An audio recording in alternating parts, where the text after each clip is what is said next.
Today we're riffing on the espresso martini. I'm going to show you 3 of my favourite twists, so let's make some coffee cocktails.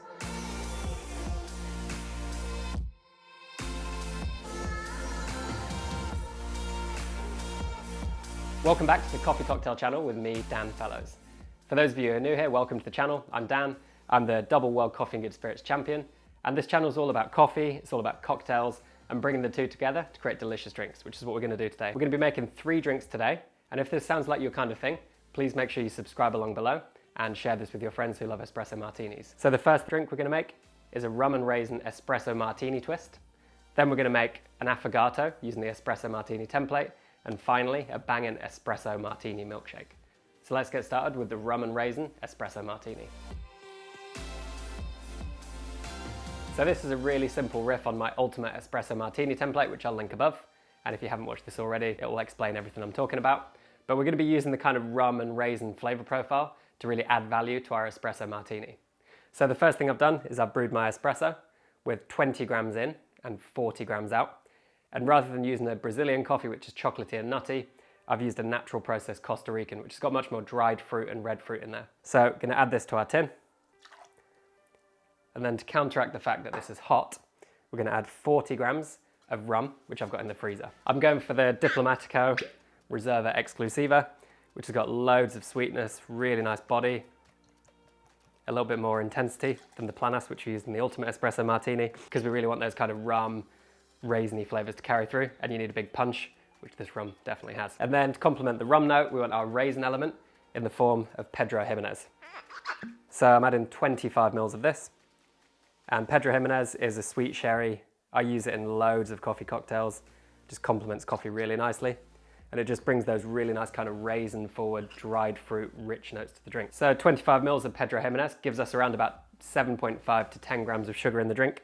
So if you're tasting your drink and you find you've not got quite enough sweetness, you can add a sugar syrup just to bring up the sweetness slightly to balance everything out. Once again, we want to add our saline solution at 1 to 5 good quality salt to 5 parts boiling water ratio, so 1 to 5.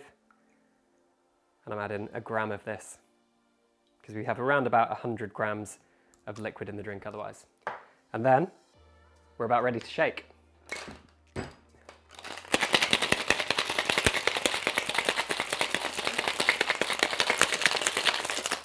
So that's really nice and cold.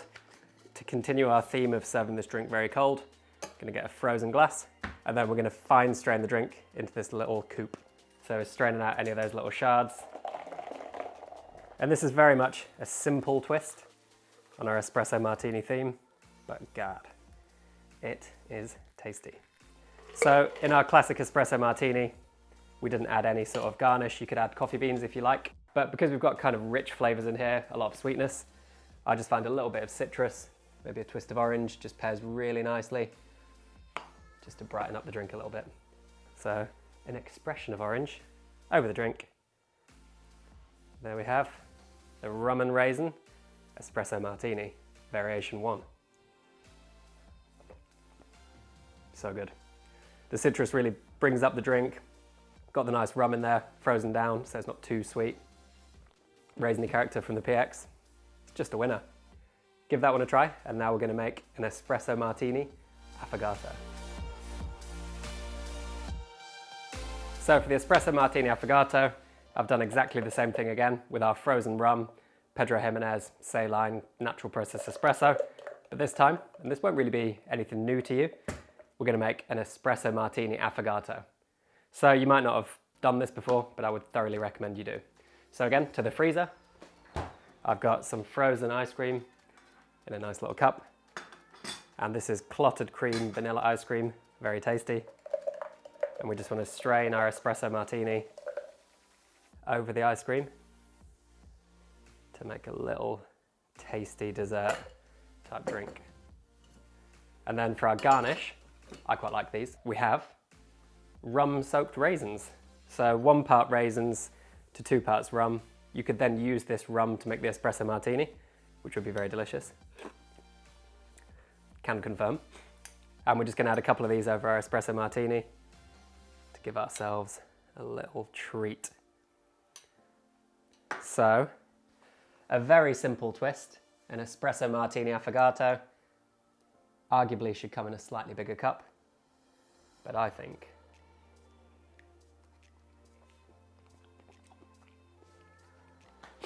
I don't need to think anything. It's obviously delicious. You don't need to watch me eat this. Let's make another drink. So the last drink we're going to make today is a bit of a guilty pleasure of mine, although I don't even feel guilty, it's just delicious. And it's an espresso martini milkshake. So we're going to blitz this up. So build it in a blender cup. This is the Sage Blusa. And we're going to go with our espresso, frozen rum, Pedro Jimenez, saline. And now we're going to add our secret weapons to make this incredible espresso martini milkshake. So first of all, we're going with 100 grams of ice cream, which is about 3 scoops. You can choose your favorite ice cream, of course. I'm going with clotted cream vanilla again, just because it's got loads of creamy texture. Just vanilla works really nicely with this drink.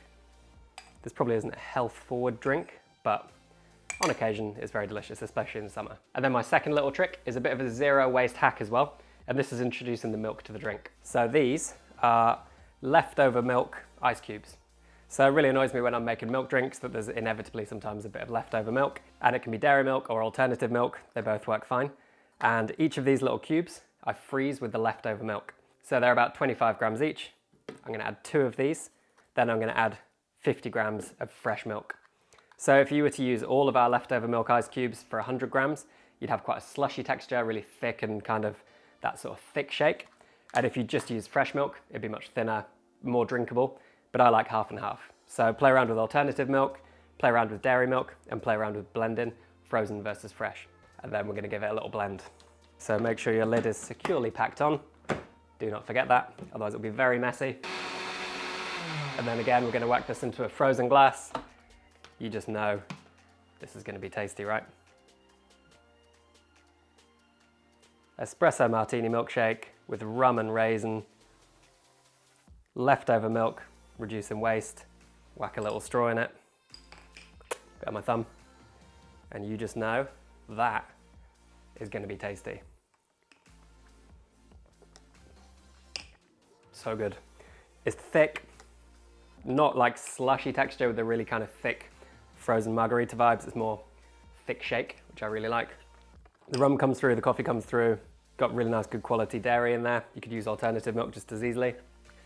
Do that, just give that a go. And there's some really simple variations on the espresso martini.